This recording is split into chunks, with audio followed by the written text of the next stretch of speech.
Hello and welcome to Public Conscience, the anti-corruption program produced by the Progressive Impact Organization for Community Development, PRIMOG. I am Chidozie Ogbonna with Esther Bassey. Thanks for joining us, and please watch us on our live stream on Facebook at Official Primorg. If it is convenient for you, the spelling of Primorg is Primorg. On Public Conscience, we seek to evolve a corruption-free society by drawing government and citizens' attention to corruption reports and issues for prompt democratic action against them. We also promote integrity by amplifying rare cases of the display of honesty by public and private individuals. We appreciate the MacArthur Foundation for supporting the production of this program. The focus of today's program is on medical quackery business in Nigeria and the need to address it urgently. Nigerians are suffering from life deformities and in some cases death in the hands of medical quacks posing as certified pharmacists, nurses, doctors, and surgeons in the country. A recent investigative report by Daily Trust exposed how citizens who went to private hospitals to take care of a non-life-threatening health issue became permanently deformed on account of medical quackery in Kano State. Medical quackery is when an individual without the necessary qualification and certification claims to be a medical professional and treats patients, mostly for monetary gains. The damage medical quackery has done to the lives of many individuals in our society is immeasurable. It has sent many to their early graves and inflicted others with serious injuries. Research conducted by NOI polls shows that at least 24% of Nigerians have been victims of substandard or quack practitioners. According to a report by the World Health Organization, WHO, on countries that are at high risk of quackery, Nigeria is one of the most vulnerable on the list, which includes India, Pakistan, Kenya, Ghana, and Tanzania. Today's program will renew the call for the urgent action against medical quackery by government and regulatory bodies, as well as the need to strengthen anti-quackery laws in the country. We will have a medical expert and representatives of the government join us to throw more light on the devastating effect of medical quackery and how unsuspecting citizens can be safe from quacks. In every corner of our neighborhood, there is someone who runs a set of medical activities, mostly patent medicine stores or pharmacies where drugs are prescribed, injections administered, and surgeries take place without the presence of a doctor. For you out there, have you been a victim of medical quackery? Feel free to share your experience with us. Why is medical quackery thriving in Nigeria, and why do Nigerians patronize quacks? How best do you think the government can address the problem of medical quackery?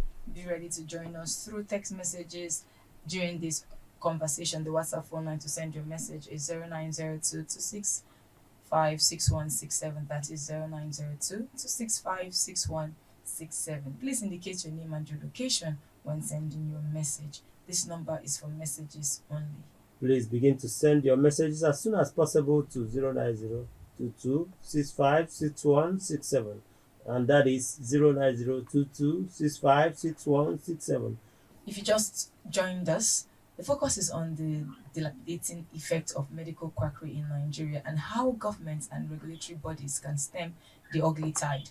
Medical quackery is punishable under the Nigerian laws, but how strong the law is against medical quackery and how much it can deter people from perpetrating the act is the big question here today. I agree with you, Esther. We invited the coordinating minister, Federal Ministry of Health and Social Welfare, Professor Ali Pati, and the Nigerian Medical Association, NMA, to be part of this conversation. We look forward to having them join us. But joining us via the phone is the Daily Trust reporter Usman Bello Balarabi, who is now with us via the phone. Usman, thank you for joining us.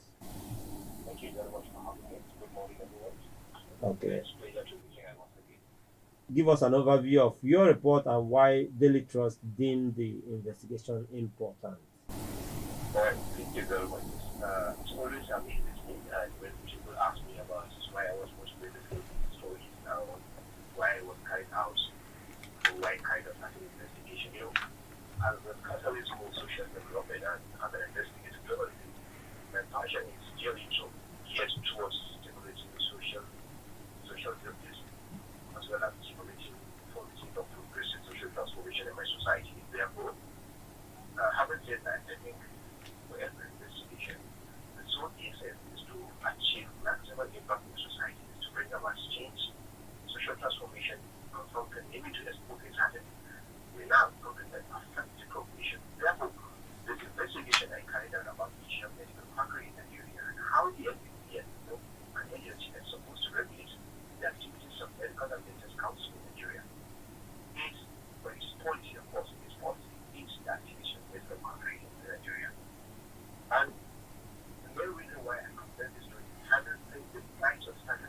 Okay. deformities that some people lose their lives. What's Usman? We commend you for venturing into that report, into that investigation.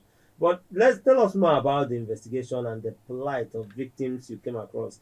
You based Yeah. your the investigation was conducted in Kanu, and so help us Yes. understand how medical quackery is also turning into business in Kanu. Yeah. It was surprising, that in Kano, the fatal patient was taken and taken to hospital, and then because the doctor is quack, and he eventually convinced that doctor with essential blood, and that was how the doctor died. So could you imagine, as a journalist, and even if I'm a journalist, you'll be confused, you'll be worried, you'll be, nervous to know why that just happened and how can you stop that. So in Kano, let me even Kano alone, because my story focuses on the entire Nigeria. While given a specific case stories from Kano State, where I am more privileged to have sources who can speak, and that is how I premise my story in Kano. But mind you, the story is about Nigeria. It's an issue that affects everywhere, that happens almost everywhere in Nigeria. There is no state in Nigeria where there is no issue of medical quackery. That is naturally works in an issue of medical quackery. But what's important is the issue of Kano is growing, or is increasingly becoming worrisome. It's becoming unbecoming in the state, especially in the rural communities where people lack access to private workers, people lack access to qualified health professionals, people lack access to basic community schools that would lead them to hospital.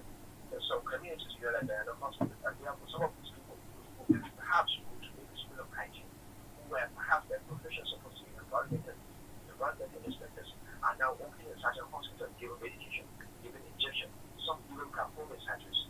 So how do you expect somebody who is not skilled, who is not professional, who is not medically trained in the aspect of maybe surgery or maybe a surgeon, and then somebody who was just trained to be an environmental inspector now carrying out surgery or performing or into practice surgery? So these are the issues.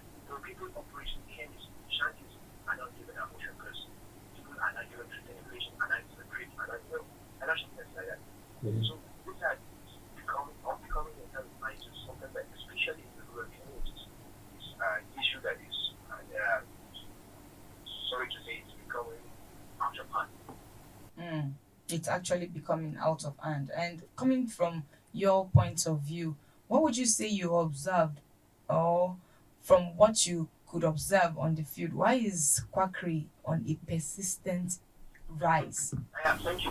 From what I observed, it's the issue of medical NPCN, Medical and Business Council of Nigeria. We have a policy that policy compared to the other countries, especially in other African countries like Kenya. The Kenya Medical Council, they have a policy whereby they publish the list of all licensed doctors, they publish the list of all licensed hospitals, they publish the list of every medical practitioner in the state, and they have a policy whereby if you want to confirm if this doctor which practice is licensed, you can simply send a coach his name and he confirm, and the instant this applies to this doctor is medically trained or is qualified as a license. Unlike in Nigeria, which unfortunately that is not so. In Nigeria, we have a situation whereby even if you check the NDC portal, you would have the list of all licensed doctors in Nigeria. And secondly, the most annoying part of this, when you try to verify the status of the medical doctor, you have to pay a sum of 20,000 naira to verify. So imagine how do you expect somebody, a layman, somebody in a rural community, somebody who's struggling to make it, somebody who's minimum wage is 30,000 naira, how do you expect somebody to pay 20,000 naira to verify the status of the doctor, somebody who is supposed to treat you, where you are partnering with people, you are partnering with money, you are partnering to raise money to, it becomes a difficult issue. And that is one of the issues that I have observed, and that is why I say in my report that the NDCA is also dealing the issue of the country with their policy, because they're supposed to give the policy that what I know that it is an absolute privilege for Nigerian citizens to be able to access the numbers of doctors we have in the country, to be able to verify who is licensed, who is not licensed, to be able to have the published list of all licensed hospitals and clinics, so that when you are going, you can have a list and check this hospital license, this doctor license, Usman, Usman, sorry to butt in there, MDCN, but that means you interacted with them during your investigation, and Exactly. I went there and I interacted with the Minister of the Agenda. I remember his name from the Secretary. And in our discussion, I asked him, why does your insurance pay a certain amount of money to verify the status of the patient is supposed to be paid? And of course, he told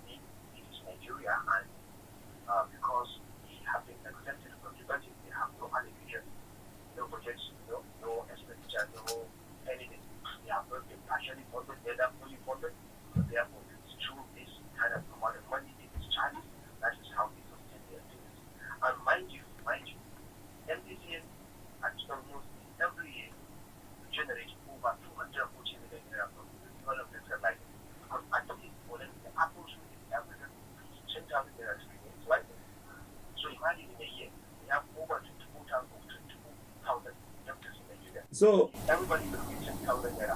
Just imagine a year how much money would be generated. so Understanding of that. My Usman, discussion with you. Usman, Yeah. sorry, before we drop the anchor because of our time, what about the Ministry of Health? Any conversation with them during the investigation? Yeah. The Ministry of Health, I tried to reach out to them. And, during that time, there was the issue of the election crisis, and then, I certainly that would have a good response to it. But the MDC and the agency responsible for reviewing that. And also, even the Ministry of Health, I checked their website, checked their portal, they have no published license. The fact they don't even have the number of doctors in Nigeria. Okay. They don't even have the exact number of doctors we have in the country. So how do you expect such country that doesn't have the record of the number of medical doctors we have to be able to know the situation, to be able to track the issue, to be able to take appropriate measures on that? Okay. We have to leave it there, Usman, but I have to thank you so much for taking the pain and your time to make sure that we bring this societal ill to the fore and also look for ways to solving it. And I will also want to tell you that whatever outcome, whatever impact or anything government does in regards to this, please let us know so that we tell people out there that something is being done about it. But we must keep talking about medical quackery and the dangers and make sure that we'll see how we can get it out of our system. But many thanks for joining us. Thank you very much. I also agree, and I wish that things will be back to the normal state, how it's supposed to be. Thank you very much. All right, thank you for joining with that wish. Thank you so much.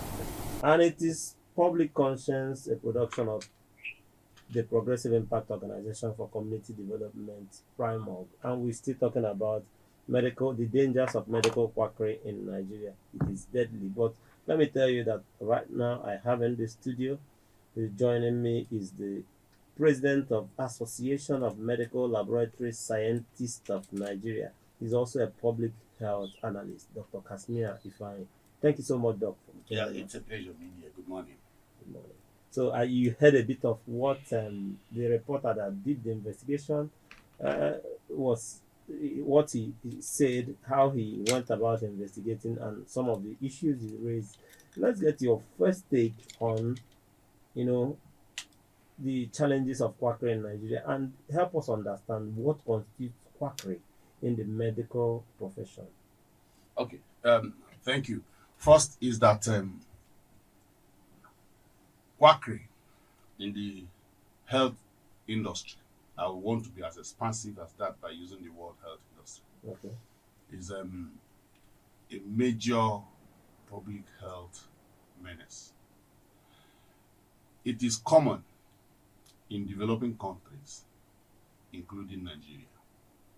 The preponderance of quackery in Nigeria is a huge source and cause for worry. Our morbidity and mortality rates for different kinds of diseases has remained at all-time high, no thanks to quackery. Who is a quack?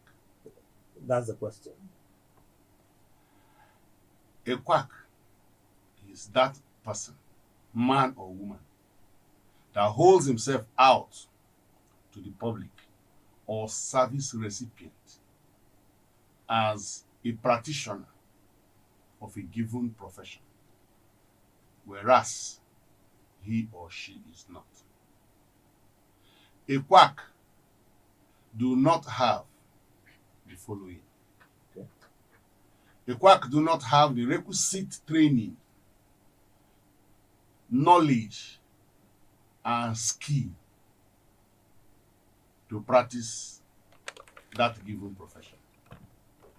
A quack do not have the registration and licensure, which is the authority to practice the said profession. So, we have quacks everywhere. We have quacks in the legal profession. We have quacks in the built industry.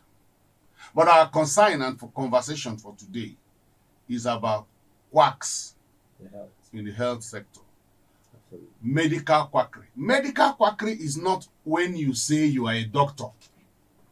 If you hold out yourself and render the services of a nurse, whereas you did not attend the school for that kind of training to become a nurse, and you therefore do not have the knowledge, the skill, and the core competencies to practice that profession, nurse or nursing, you are also not registered with the Nursing and Midwifery Council of Nigeria.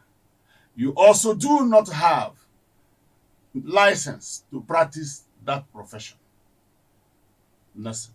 You are a quack. Even if you are the best person at giving injection, dressing wound, setting up lines, staying by patient bedside, even if you are the best at catching babies at birth, and you do not have what I have said earlier on, you are a quack. Okay. If you also go about either in your own facility or in a government-owned hospital or facility, or a private hospital, or a pharmacy shop, or a patent shop, or from home to home, I wish I have the whole platform in Nigeria to say this. I am passionate and particular about quacks. As president of AMSON, 15th national president, it is my area of concern. And I'm looking for civil societies like yours and Nigerians alike that will join hands with us to stem the tide of quackery, particularly in medical laboratory. I mean, that is why we are here, and we want to amplify every bit of voice from your organization, your association, and because we look at the larger problem quackery is causing in Nigeria. Now, you see, if an individual in his shop where he's supposed to sell biscuits and probably paracetamol, you come there, he says, oh, I'll do test for you.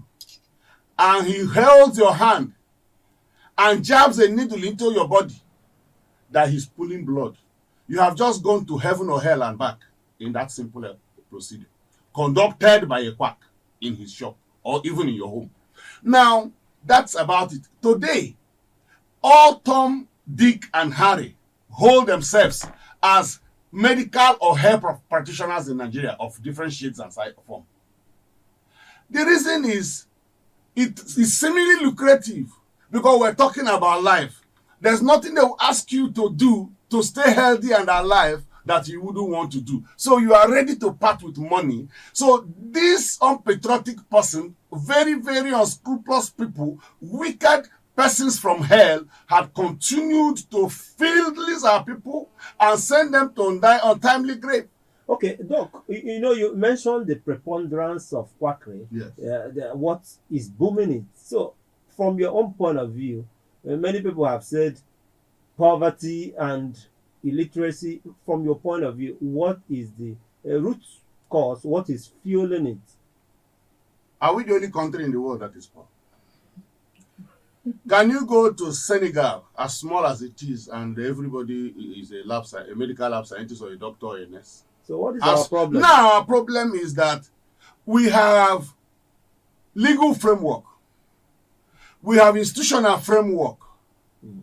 Unfortunately, there's paucity of political will to give effect to the provisions in our laws, to the policies of government that we have. Now, we have regulators. When I listened to the reporter, he spoke copiously about his experience with the Medical and Dental Council of Nigeria. Yes. I am worried why he didn't also go to Medical Laboratory Science Council of Nigeria. Why didn't he also go to Nursing and Midwifery Council of Nigeria? Why didn't he also go to Pharmaceutical Council of Nigeria? Why didn't he go to Physiotherapy Registration Board of Nigeria? Why didn't he go to Medical Imaging Scientists and Radiographers Board of Nigeria? Why didn't he go to Optometric Board of Nigeria? I have mentioned a few of the regulators of healthcare professionals in Nigeria. And so government ab initio had put in place institutions properly backed with law, acts of parliament, to provide regulation for those seeking to practice these professions I have mentioned. So you can decipher the grain from the chaff. The problem we have here is that these regulatory agencies are not doing enough.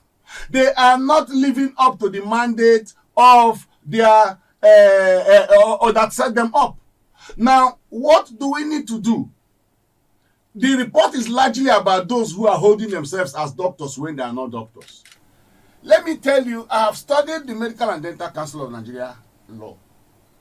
There are some lacuna in the law. Insofar, they cannot walk into a hospital, particularly private hospital, to say, you say you're a doctor, yes, can we see your document? As Medical and Dental Council of Nigeria. Something is wrong with that. So they can't do that. They can only do that through the State Ministry of Health. So you think that can also that's a major lacuna. Now, the Medical and Medical Laboratory Science Council of Nigeria, the Pharmaceutical Council of Nigeria, their law empowers them to enter premises and say, you say you're a pharmacist, can we establish that you're a pharmacist? Can we take a look at this your premises? Is it a fit and proper place for you to vend and to vend and dispense drugs? So you find out that the Pharmaceutical Council of Nigeria law empowers them to regulate the premises. In fact, they are trying. Because if you want to open up a pharmacy shop, they will first come and see the premises before you even pay your landlord. And they will take measurement. So if it's not fit for purpose, they will tell you it is not approved. It is not the same case with hospital. I can decide to turn this your studio to hospital. When I finish, I'll go and register with FCDA. No. Some things are not right. And that's why Quackery is thriving. Let me bring something to your notice, because Nigeria's law frown at Quackery, which you have established here.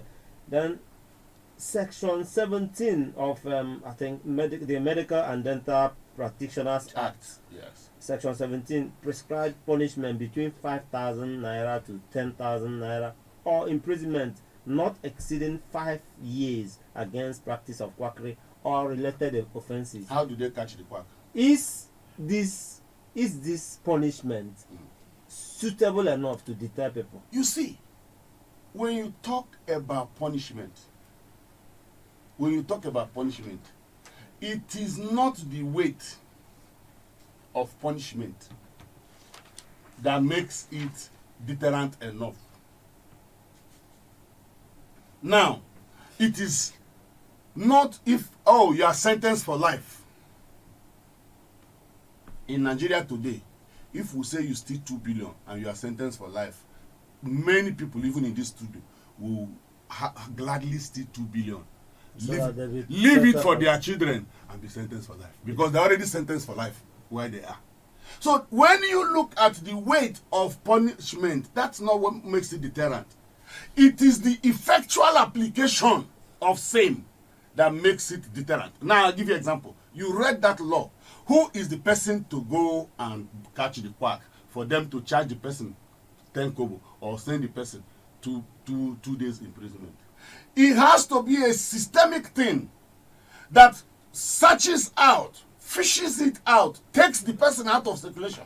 So that's why I said it is the effectual application of same that makes it deterrent. It is not the weight of the sentence. So the problem is this, my brother. Now, have you ever had in your widest imagination that Medical and Dental Council had gone out and they are entering hospitals to check out what is happening in hospital? No. Occasionally, you hear that Medical Laboratory Science Council of Nigeria have gone out to check out laboratories and see what is happening and who is there. Then again will come politics. Oh, they must not enter. I am a doctor. This is my hospital. What are they coming to do? They are coming to look at the lab in your hospital and the person you have put there. Because in most of these private hospitals, what you have there are charlatans, school dropout, school leavers, who have been put there, given quasi orientation, very wishy-washy, and they are killing people. Many people are dying. We are worried. Doctor, Yes. I'm going to come back to you, but we need to get the listener to also join this conversation, because I think the ordinary Nigerian is at the receiving end of this menace. Because government has failed to protect them. Okay. The primary duty of government is to protect. Do you know the irony? This particular government has two agendas that is very attractive. And I commend President Bola Ahmed Tinubu for those singling out those two things and making them paramount. One is health, two is education. We're discussing health today, and I'll show you some things that we were done to scuttle that lofty idea of Mr. President in health. You are going to show me when we get back. Let's open up the phone line first. Please follow us on our social media platforms at official Primorg. Primorg is spelled Primorg. Remember that we are streaming live on Facebook at official Primorg. And remember that this program is interactive. The WhatsApp phone line to send your message is 09022656167. That is 09022656167. This number is for messages only. Please begin to send your messages now to 09022656167. I want you to jump in and join this conversation. Have you been a victim of medical quackery? Feel free to share your experience with us. Why is medical quackery thriving in Nigeria's health sector? And why do Nigerians even like to patronize quacks? How best can government address the problem of medical quackery moving forward? You can join us on Facebook as official Primorg. Leave a line up too and we'll take your messages. I think we have a company. Hello, your name and where you're calling from? Hello, good afternoon, sir. Good morning, sir. Please turn the volume of your radio set. Yes, it's off already. All right. My name is Prince Emeka, calling from Japi. All right. Thank you, gentlemen, in the studio. I love your definition of that quackery, the way you defined it. But you see, we cannot remove the people in leadership from that quackery. Can we equally be right to say that our own government also is quackery? Because if you set up rules and regulations to regulate people, and you that you are setting up the rules are not following it, is that not complying to the definition of quackery that you have just mentioned there? Thank you. All right, that's your take, but we can take more calls. Thank you for joining us with your take on that. And it is your program, Public Conscience on Radio, and we're still having the president of the Association of Medical Laboratory Scientists of Nigeria, who is also a public health analyst, Dr. Kasmi Ifani. Thank you, Doc, for staying with us. You were talking about how politics was also getting in the way in improving healthcare. You come to that. Let me take this call. Hello? Yeah, hello? Yes, your name is calling. Good afternoon. Good morning. Yeah, good morning. My name is Ojo. I'm calling from Mako. Ojo, please, can you turn down the volume of your radio set? I've done that. Have you been affected by quackery before? Medical We quacks. have them everywhere. You don't need to go far. They are everywhere. Every village in FCT, yes, that is where they operate. You say, why are they operating? Why are people still patronizing them? The answer is right on that you think. How many Nigerians can afford even the government hospital today as we speak? How many? But the government hospital, Ojo, government hospital is cheaper than private hospital. Don't you think so? Yes, it's different. We agree. But can you afford private to talk less of the government? The private is more expensive than the government. Yes. So that is why quackery has been encouraged. In fact, it's a business in Nigeria. It's a big business in Nigeria. Quackery in medical line in this country is a big business. Go to all the interiors in FCT, then you will know what is quackery.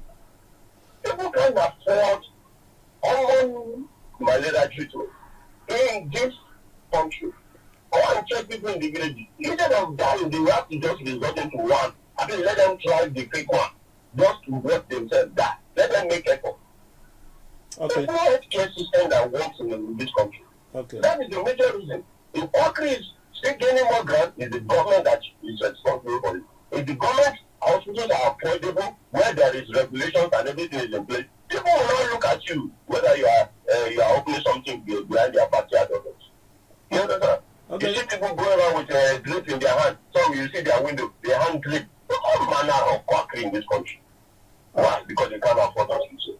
All right, Ojo. Women giving birth in their house and losing their children. Okay, Those Ojo. are the reasons.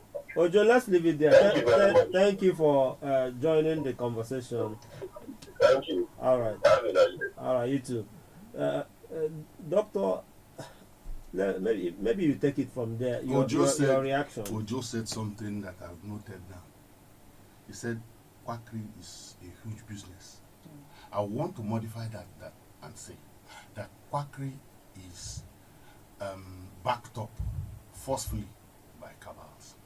I shared my thoughts with a civil society organization and I told them what I want us to do. And they told me if you go this route, in less than 1 week, you will leave the planet Earth. Meaning, they will come after me. So that's to show you that it's a big industry, illicit in industry. And it is not true what Mr. Ojo said, that, oh, you set up something in the backyard. That does not make it a quack. Because if I open my dossier, I will show you quackery in government hospital. In this FCT. I'm not going far. Yes. So just hold your good thoughts. You had me. Let's also hear from another Nigerian. Your name and where you're calling from. Hello, good morning. My name is Toba. I'm calling from the Big East. All right, let's hear you, my brother. How have you been affected by quackery, medical quackery? Okay, very good. I'll quickly like us to understand something. For me, I don't want to blame Nigerians that patronizes this quack. Who do you blame? Okay, I'm going there gradually. Let me take it one step after the other. Now, they don't have a choice. As a matter of fact, it is their last hope. And it is because the medical line in Nigeria has been turned into an enterprise. I don't want to say politicized. It has been turned into an enterprise. Now, we just talked about the difference between the private hospital and the government hospital, that the government hospitals are cheaper. I also like you to understand that even the government hospitals are very expensive. Now, you ask me, what do I mean by they are very expensive? They are very expensive because they have brought some level of British enterprise into even their own operations. See, there are issues that you will have. Are you getting it, sir? Yes, I'm getting you. But you have to wrap up very soon, like 30 seconds. There are issues that you will have that on a normal, you can easily understand what to do and what not to do. But even the so-called government hospitals, now when you go there, they begin to write all manner of tests for you on something that is not necessary, and they will come and defend it with the issue of we must run all of those tests to be able to ascertain. There are some cases that can be ascertained without going through too many tests. But they will purposely write these tests for you, and they know that Nigerians don't have money to run all of this kind of tests before getting tickets. What they will enter into a quack hospital and get tickets with less than 10,000, and you go and run a test of 70-something thousand first. So you don't blame people. Okay. Thank you so much. But thank you for joining this conversation. Right now, let's bring in for a brief conversation with the community of persons with disability who wanted to get Chris Obiora, disability inclusion expert, to join this conversation. Hello, are you with us? Yes, I'm here. Thank you so much for making our time. All right, to join us. Let's get your take on what do you make of several cases of medical quackery in Nigeria, and how is the community of persons with disability affected by the menace of quacks? All right. First of all, I would want to say that quack doctors or quack nurses is one of the causes of disability. They have actually contributed in causing making a lot of people to have disability in Nigeria. Like I remember there's some stories that I've seen on newspaper. There's a story on around December 2020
Okay, so let me seek for your advice here. What reforms are needed to tackle quackery in the health sector? Coming from you as a person with disability. I think what you need to do is that the Ministry of Health and again some of these associations like the that is Nigerian Medical Association, they should take it more seriously. Government should find ways that whenever anybody be arrested, maybe about quackery, because as far as I'm concerned, they have done more harm than good to the society. So they should have the more stiffer penalties to such activities. More I think stiffer. penalties that will be more serious than what we have already. Because sometimes when you hear that they are arrested, you wouldn't know what actually happened to them. And looking at the constitution, I don't know how much of the punishment that will be meted on anybody that is found in quackery, especially as regards of health. So health is so important, and government should come up with policies that will make it more difficult for people to actually indulge in quackery. So I think government has to come up with more serious penalties towards that. So Okay. that's exactly what my own solution to it. Okay, Chris, just before we.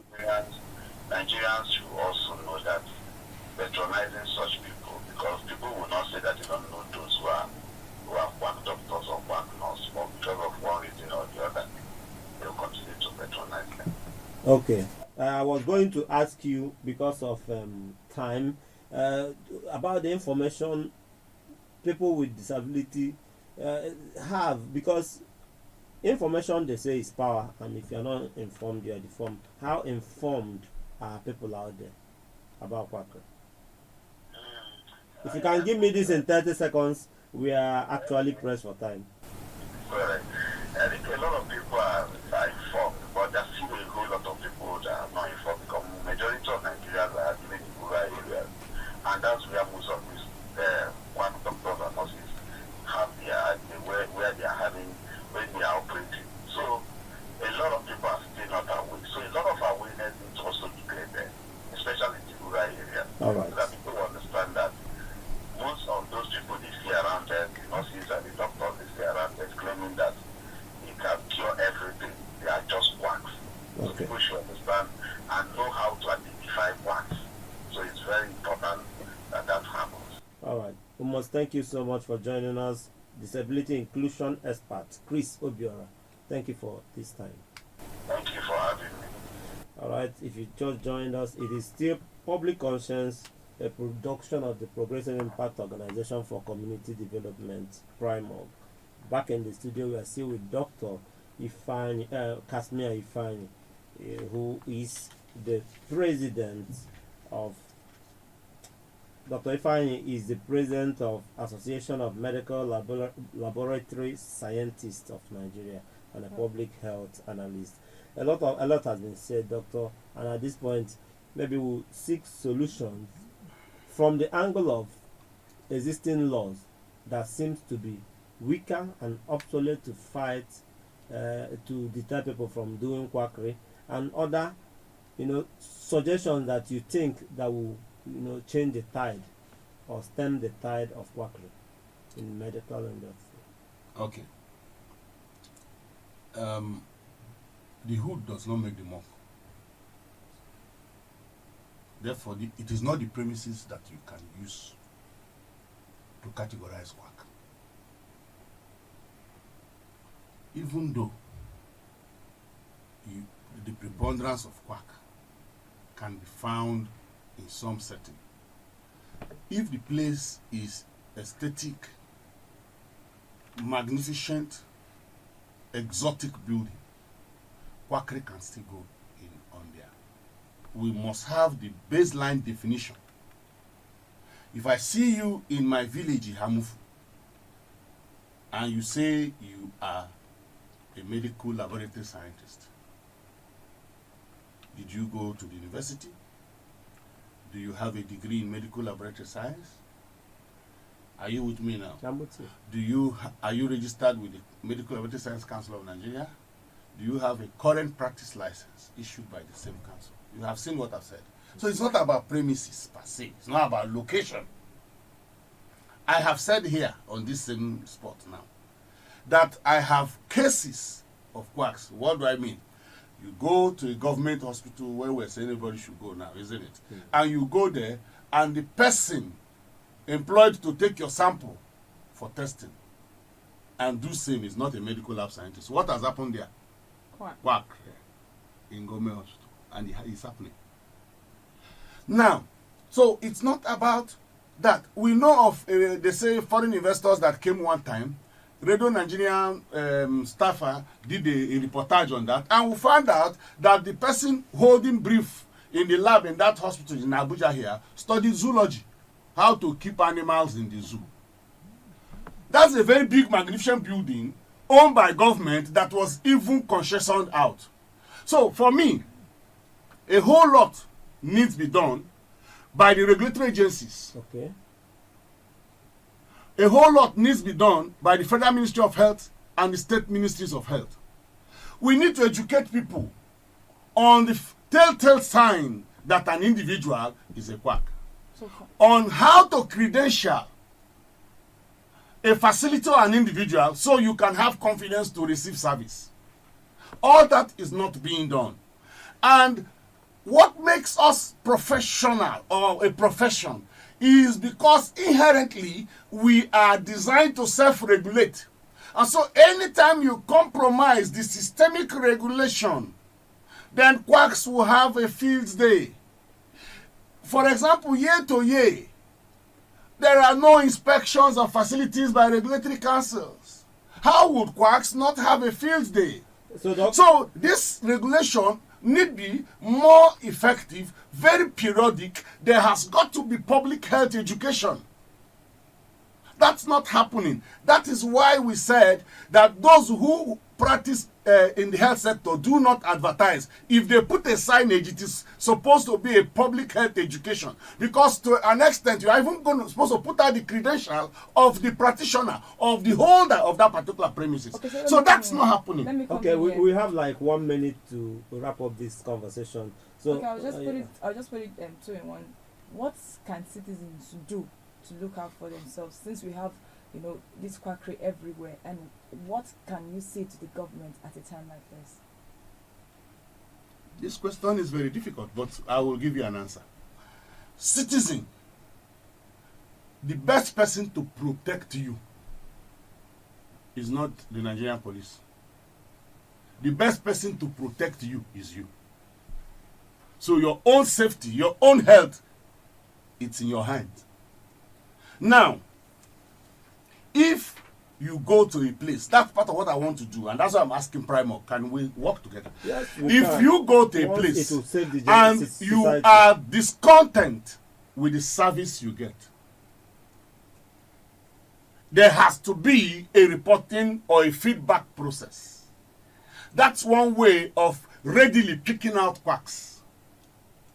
So the individual, the citizen, if you go to, even if it is a government hospital, I do not want to mention any, and what you get falls short of your expectation, you may not know the standards, because globally every care you give, whether it's testing for malaria, complies to a standard. A situation where we have government hospitals that the services they provide are not compliant with set standards, it's also some headache and some form of quackery ongoing. So if you think what they do to you, government, private, backyard person, falls short of expectation, if that person is a nurse, you must escalate. If that person is a medical laboratory scientist, find ways and means of reaching me. And we will take it from there. That is what I want to do. So we'll take that quack, we'll make it a periodic thing, a systemic thing, something that throws itself up. It is not when people have died drinking concussion, they now say, oh, NAFDAC has bust factory producing fake beverages. NAFDAC ab initio is to have a system where anything that is in the market would have been under their surveillance. I agree with you. We have to be not reactive, but proactive.